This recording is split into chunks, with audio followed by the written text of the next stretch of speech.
नमस्कार देवी और सज्जनों, मैं K Samrat. Welcome to my YouTube channel mathematics by K Samrat. काफ़ी ठंडी है भाई। तो चलते हैं हम लोग फिर। अब 2021 का मैं एक सेट है ना करवा दिया था 100 क्वेश्चन का, और चलते हैं 2020 का जो है प्रीवियस ईयर का वो मैं करवाता हूँ। और समझिए ये है ना, इस तरह से ऑब्जेक्टिव पूछे जाते हैं, तो आप ज़रा देखिए, प्रैक्टिस कर लीजिएगा। आई थिंक 2024 में जो देने वाले हैं, 24 में देंगे, 25 में देंगे, जब भी देंगे ये सब तो आपको करना ही है। ठीक है, तो चलते हैं हम लोग। सबसे पहले पहला सवाल है, देखिए, यदि किसी समुच्च A में एक संबंध R इस प्रकार हो, है ना। देखिए, अगर हमने बताया था कि x y belongs to relation से, अगर रिलेशन से है ना, और y z belongs to relation, तो एक्स बाई जेड, और अगर एक्स जेड भी बिलोंग्स करे है ना रिलेशन से, तो समझ जाइएगा कि वो होगा ट्रांजिटिव। क्या होगा? ट्रांजिटिव। ट्रांजिटिव बोले तो संक्रमक। क्या होता है? संक्रामक। ये ट्रांजिटिव होगा। ठीक है, ट्रांजिटिव ये हो जाती है। जैसे ऐसा रहे 1 2 रहे मान लो, और फिर उस रिलेशन में ये ऐसा रहे, ऐसा रिलेशन रहे 2 3 रहे, तो 1 2 के साथ 2 3 के साथ, तो 1 3 के साथ भी रहना चाहिए, 1 3 के साथ, तो समझ जाएगा कि ट्रांजिटिव होगा। ठीक है, एक होता है रिफ्लेक्सिव, जैसे 1 1 2 2 3 3, बस 3 ही बेसिकली पूछा जाता है mainly, R S T, reflexive, symmetric और ट्रांजिटिव, ये 3 होता है। ठीक है, तो रिफ्लेक्सिव का मतलब 1 1 2 2 अगर आपको दिख जाए, तो डबलेट दिख जाए आपको, समझ जाना।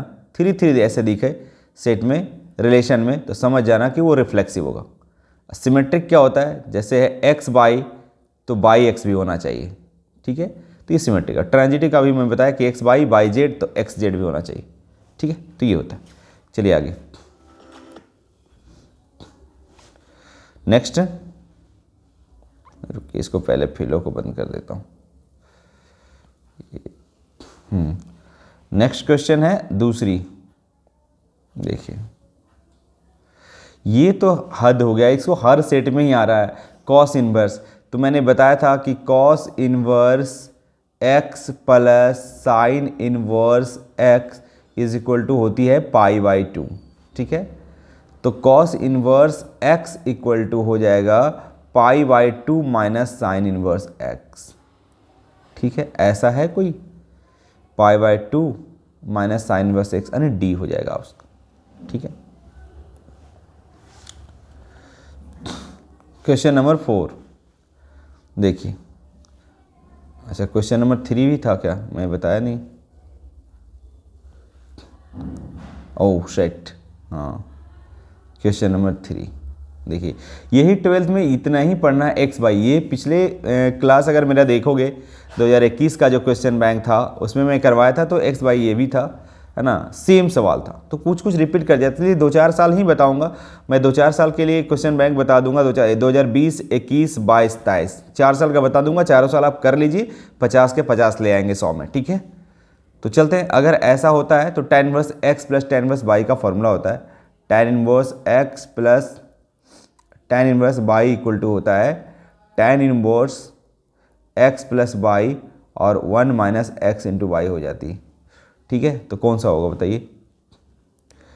देखिए, ये हो जाएगी। ठीक है, अब क्वेश्चन नंबर 4 देखो, ये डिटरमिनेंट है सिंपल। ये दोनों को गुना करो, 8 या 24 हो जाएगा, और माइनस 9 दूना 18 हो जाएगा। अब बताइए 24 में 18 घटाइए कितना होगा?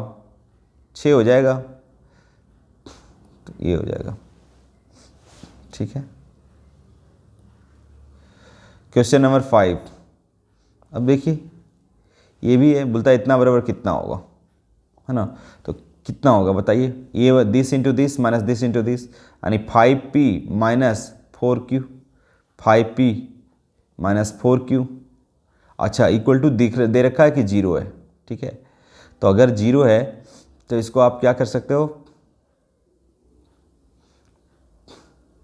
अगर माइनस कॉमन लोगे तो ऐसे लिख सकते हो 4 अरे 4p कैसे आएगा, 5p माइनस 4q है, तो ये तो नहीं होगा। कौन सा हो जाएगा आप बताइए, ये हो जाएगा। देखिए तो 5p माइनस 4q, और वो तो जीरो चल जाएगी तो आ जाएगी। ठीक है, इसको करोगे एक्सपेंड तो इतना ही आएगा। ठीक है, चलिए नेक्स्ट, सिर्फ पगलाने के लिए दे दिया था थोड़ा ऑप्शन। देखिए ये वाली, ठीक है, तो आप इसको एक्सपैंड कर दीजिए डायरेक्टली। थोड़ा छोटा करना चाहते हो तो छोटा भी कर सकते हो, लेकिन क्या उतना टाइम लगाने की कोई ज़रूरत नहीं, सिंपल कर दीजिए। 8 को लीजिएगा तो पहली कॉलम ढक जाएगी, 10 माइनस 48 हो जाएगा, 10 माइनस 48 और -3 एक्सपेंड कर रहा हूँ, R1 के लाऊँ तो अगर ये लीजिएगा पहली रो दूसरी कॉलम, तो ये हो जाएगा 7 दूना 14, 15 छक्का 90, 14 माइनस 90 और प्लस माइनस हो 4, पहली रो पहली कॉलम तो 8 7 56 और माइनस 75, 15 75। अब इसको सॉल्व कर दीजिए, जो भी आए आंसर हो जाएगा। ठीक है, तो आप इसको कर लीजिए, जोड़ घटाव कर लीजिएगा, आपका होमवर्क है ये। ठीक है, कीजिएगा, देखिए कौन सा ऑप्शन आता है। ठीक है, चलिए next question number 7। Question number 7 क्या है कि आइडेंटिटी मैट्रिक्स इतना है तो आई क्यू क्या होगी। अरे भैया वो आई क्यू ही होगा। ठीक है, कोई फर्क नहीं पड़ेगा, आइडेंटिटी ही हो जाएगा। आप कर लो गुना, देख लेता हूँ लेकिन गुना करके कि 1 0 0 1 और फिर एक मैट्रिक्स इसी से गुना करो, आपको स्क्वायर करने से ही पता चल जाएगा कि क्या आती है। तो आप जब गुना करोगे तो ये वाली रो इस वाली कॉलम में होगी तो 1 × 1 1 0 1 ही आएगा। फिर ये वाली रो इस वाली कॉलम में आएगी तो ये 0 हो जाएगी, ये 0 हो जाएगी। फिर ये वाली 0 1 0 हो जाएगा, फिर ये वाली ये 0 हो जाएगा, ये 1 हो जाएगा। कहाँ फ़र्क पड़ा, यानी यहाँ स्क्वायर किया तो वही आएगा। तो आई क्यू करेंगे भी तो वही आएगा, कोई फर्क नहीं पड़ेगा। ठीक है, चाहे आई 4 कर दो, आई 5 कर दो, आई 7 कर दो, कुछ भी कर दो, ये आई ही आने वाला है, यानी आइडेंटिटी मैट्रिक्स ही आएगा। ठीक है, चलिए 8 नंबर देखिए। क्वेश्चन नंबर 8 क्या है, बोलता है कि इतना अगर एक मैट्रिक्स है उसमें कुछ मल्टीप्लाई कर दिए जाते हैं तो आपको पता होना चाहिए कि अगर किसी मैट्रिक्स में कुछ मल्टीप्लाई करते हो स्केलर क्वांटिटी तो वो सारा एलिमेंट में मल्टीप्लाई हो जाती है। ठीक है, जैसे हो जाएगा ये, यानी WX हो जाएगी, सॉरी क्या है 3X हो जाएगी, 3 मल्टीप्लाई है ना, फिर 3Y हो जाएगी, फिर 3Z हो जाएगी और फिर 3W हो जाएगी, ये हो जाएगी, यानी ये मैट्रिक्स हो जाएगी आपका। तो ऐसा कौन सा है देखिए, तो 3x 3y 3z 3w, यानी डी ही तो है आपका। ठीक है, चलिए क्वेश्चन नंबर 9 बोलता है कि which of the following is zero matrix. अरे भैया जीरो मैट्रिक्स में जिसका सारे एलिमेंट जीरो हो जाए तो ये होगा, साफ दिख रहा है। ठीक है, it's very simple. Question number 10 बोलता है इतना प्लस इतना बराबर इतना है तो एक्स वाई क्या वैल्यू क्या होगा। देखिए पहले तो ये मैट्रिक्स मल्टीप्लाई 5 है तो इस मैट्रिक्स में मल्टीप्लाई कर दीजिए 5 और डायरेक्टली निकालिए। देखिए अगर ये 5x हो जाएगा, 5x हो जाएगा है ना, और फिर इसका हो जाएगा 3x, तो 5x और प्लस 3 है ना, और इक्वल टू यहाँ पे ये इसके बराबर कर दिएगा 23, तो यहाँ से x की वैल्यू निकल जाएगी। जल्दी में करना है, पूरा करने से कोई फ़ायदा नहीं है। तो 23 में से 3 घटाइएगा तो 20 आ जाएगा, और 5 से भागा दीजिए तो x की वैल्यू निकल जाए, यानी 5 चौक 20, यानी पहला 4 होगा, तो 4 इसमें भी है इसमें भी है, तो भैया बाकी तो कट दो ना, तो 2 ऑप्शन रह गई, तो एक और निकालिए। 5 दिया 15, बाई निकालना चाहिए, तो ये वाला देखते हैं, तो 5 5 25 और ये हो जाएगा 3 और इक्वल टू इसके साथ कंपेयर कर लो करस्पॉन्डिंग एलिमेंट 52, तो हो जाएगा 25 घटा दो, ये 25 उधर जाए घट जाएगी, तो कितना होगा 12 में 5 गया 7 और 4 में से 2 गई 2 27 और 27/3 यानी 9 हो जाएगा, यानी 4,9 आंसर होगा, ये वाली होगी। तो आप पूरा करने की कोशिश मत कीजिए, अगर आप पूरा करना चाहेंगे तो ऊपर भी वही होगा। ठीक है, 11 क्या है, ये वाले 11 नंबर देखिए कि ये डिफ्रेंशिएट करना है, तो 5 2 जा क्या हो जाएगा, सिंपल 5 दूनी 10x हो जाएगा। अरे ये कौन सी बड़ी बात है, 10x हो जाएगा। ठीक है, 10x ये होगा। इसको डिफ्रेंशिएट करना है तो 1/3 कांस्टेंट है, बाहर निकाल दीजिए, sin 3x का हो जाएगा cos 3x, और फिर 3x का हो जाएगा 3, तो ये 3 कट जाएगा, ओनली cos 3x बचेगा। cos 3x कहाँ, वेयर इज cos 3x, हो गया। चलिए आइए क्वेश्चन नंबर 13 आ जाइए। 13 आ जाइए। e to the power x हमको इंटीग्रेट करो या डिफरेंशिएट करो, मैं रहूँगा e टू पावर x। तो e टू पावर x बड़ा जिद्दी फंक्शन है, e टू पावर का कुछ भी रहेगा e टू पावर x ही हो जाएगा, डिफरेंशिएट करोगे वही हो जाएगा। e टू पावर 2x है तो e टू पावर 2x होगा, लेकिन एक काम करना लास्टली में कि जो x की कोफिशिएंट है वो मल्टीप्लाई हो जाते हैं डिफरेंशिएशन में और इंटीग्रेशन में डिवाइड हो जाती है, बस इतनी सी बात है, यानी 2 into e to power 2x हो जाएगा, यानी ये हो जाएगी। अब देखिए क्वेश्चन नंबर 14, कितना हलवा सा सवाल है। cos 2x का हो जाएगा भैया, cos का होता है माइनस साइन, x के जगह है 2x तो 2x हो जाएगा, और फिर 2x का होगा तो 2 हो जाएगा, यानी माइनस 2 साइन 2x हो जाएगा, माइनस 2 साइन 2x हो जाएगा, यानी c हो जाएगा। 15 देखिए, cos x का अगर फंक्शन, देखिए रूल्स है कि अगर फंक्शन प्लस माइनस से है तो अलग अलग कर सकते हो, तो cos x का माइनस साइन x हो जाएगा, और मैंने अभी बताया कि e टू पावर x का e टू पावर x ही होगा। इसका कोफिशिएंट x की पावर, x की जो कोफिशिएंट है 1 है, तो 1 से डिवाइड या मल्टीप्लाई करो कोई फर्क नहीं पड़ेगा, लेकिन डिफरेंशिएशन में मल्टीप्लाई होगा, तो क्या करना है, एक करने से कोई फायदा है ही नहीं, है ना। तो आपका ये हो जाएगा minus sine x plus e to power x, यानी ये हो जाएगी। देखिए log x का याद रखिएगा 1/x होता है, 1/x, x का मतलब 2x है, और फिर 2x का कर दीजिए, 2x का 2 हो जाएगा, यानी 2 कट जाएगा, 1/x हो जाएगी, 1/x यानी b हो जाएगी। ठीक है, बहुत ईजी होता है। फिर देखिए यहाँ पे हमने बोला cos e to power x का e टू पावर x हो जाएगा, यानी x के जगह cos x है, cos x का फिर कर दीजिए माइनस साइन x हो जाएगा। ठीक है, तो माइनस साइन x, फाइनली इसको ऐसे लिख सकते हो, माइनस साइन x और into e to the power cos x हो गया। कौन सा है ऐसा ऑप्शन, ये हो गया। 18 नंबर देखिए, 18 नंबर जरा देख लो आप लोग।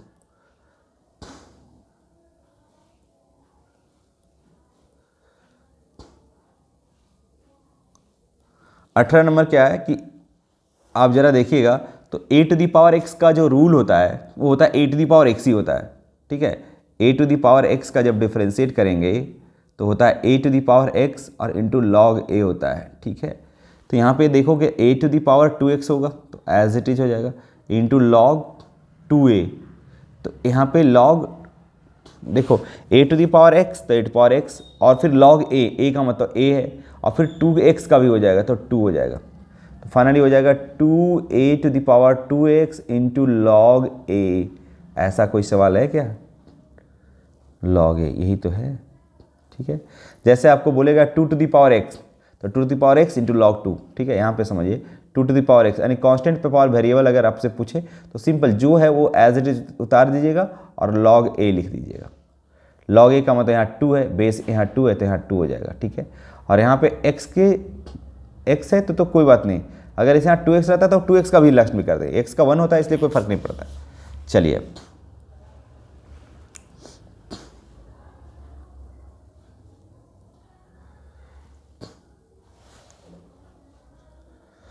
क्वेश्चन नंबर 19 आइए। क्वेश्चन नंबर 19 है a x, ये पैरामेट्रिक फंक्शन इसको बोलते हैं। ठीक है, पैरामेट्रिक फंक्शन क्या होता है, x को डिफरेंशिएट कर लिया, यहाँ पे थीटा के रिस्पेक्ट में है ना, थीटा के रिस्पेक्ट में दोनों को डिफरेंशिएट कर लीजिए। ठीक है, पहले तो यहाँ पे हो जाएगा क्या, देखिएगा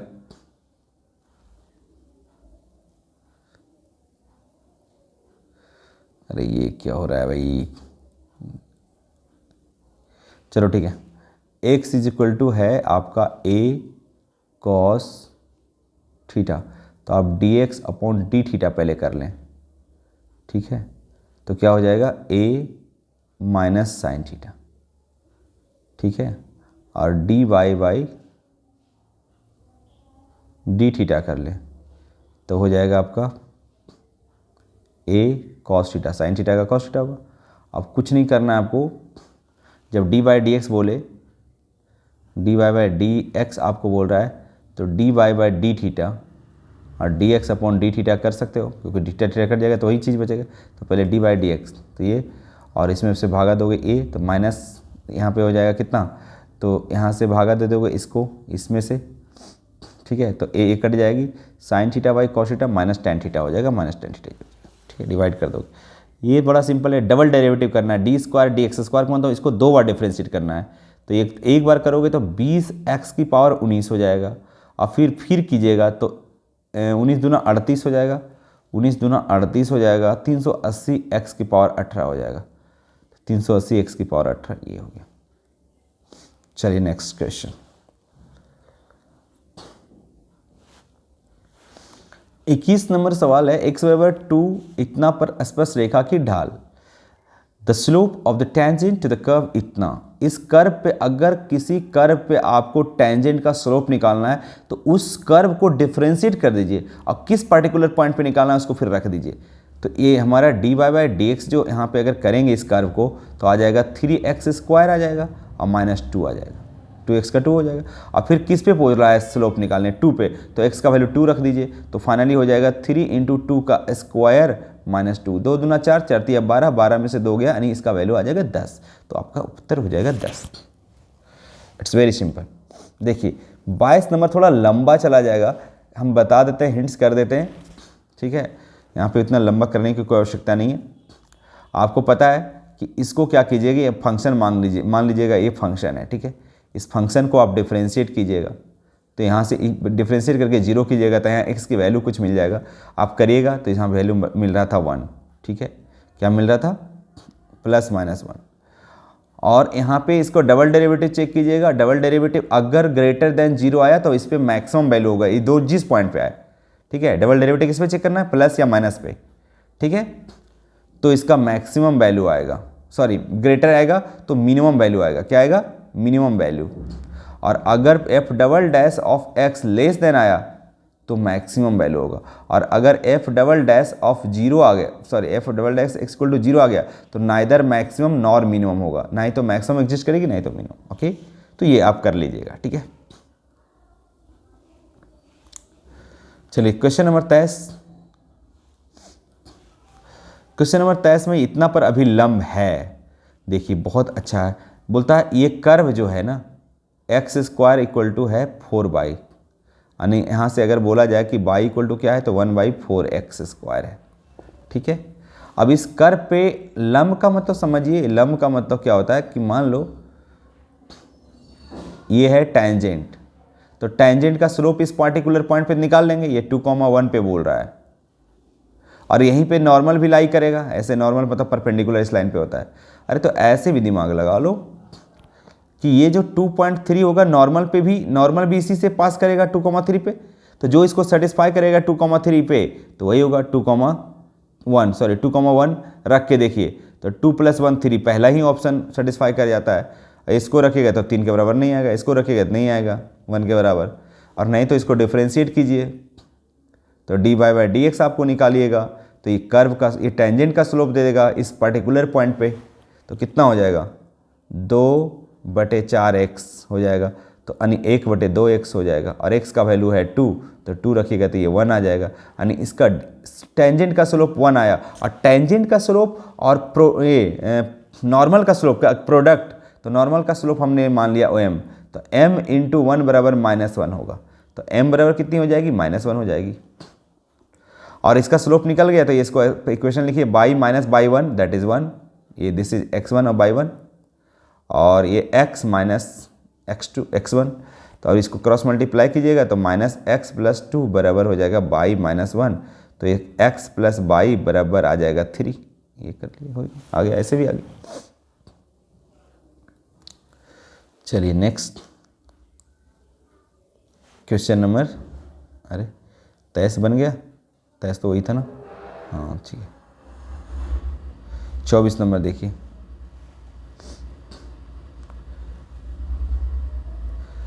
24 नंबर का इंटीग्रेशन करना है, इट्स वेरी सिंपल, 3 तो रहेगा ही, इंटीग्रेशन जितना पावर होता है उसमें से 1 जुट जाता है 3, और वही 3 से भागा पड़ जाता है, इतना हो जाएगा, तो यानी x³ और एक कांस्टेंट, इंटीग्रेटिंग कांस्टेंट c दे देते हैं, तो x³ + c हो जाएगा। x³ + c कौन सा है, यही। चलिए क्वेश्चन नंबर 25, इसका इंटीग्रेशन करना है, देखिए बहुत सिंपल है, 4 है, अच्छी बात है। साइन इन का इंटीग्रेशन जो होता है वो माइनस होता है cos x, x की जगह ये पूरा 4x का काम कर रहा है। लीनियर है तो कोई दिक्कत नहीं, जैसे आप करते थे, और लेकिन 4 से आपको डिवाइड करना पड़ेगा, प्लस c। तो ये 4 से 4 आप इसको उड़ा देंगे तो बच जाएगा आपका minus cos 4x plus c। ऐसा हो जाएगा इसका माइनस, तो अच्छा तो c की जगह कोई कांस्टेंट k रख दो और माइनस कॉस 4x ऐसे लिखा है ताकि निगेटिव बाद में हो जाए ना, k माइनस कॉस 4x, यही हो जाएगा। ठीक है,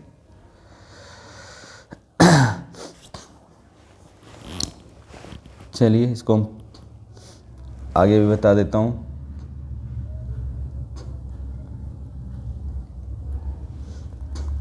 क्वेश्चन नंबर 26 देखिए। चलिए रहने दीजिए, 25 का मैं वीडियो बना रहा हूँ तो 25 रहने दीजिए, है ना, ताकि फिर अगला वीडियो में 25 देखिएगा। ये लेक्चर 1 हो जाएगा, 2020 का क्वेश्चन है। ठीक है, 26 से फिर अगले वीडियो में मैं डालूंगा, क्योंकि ज़्यादा लंबा नहीं चाहता हूँ वीडियो। ठीक है, बाय बाय।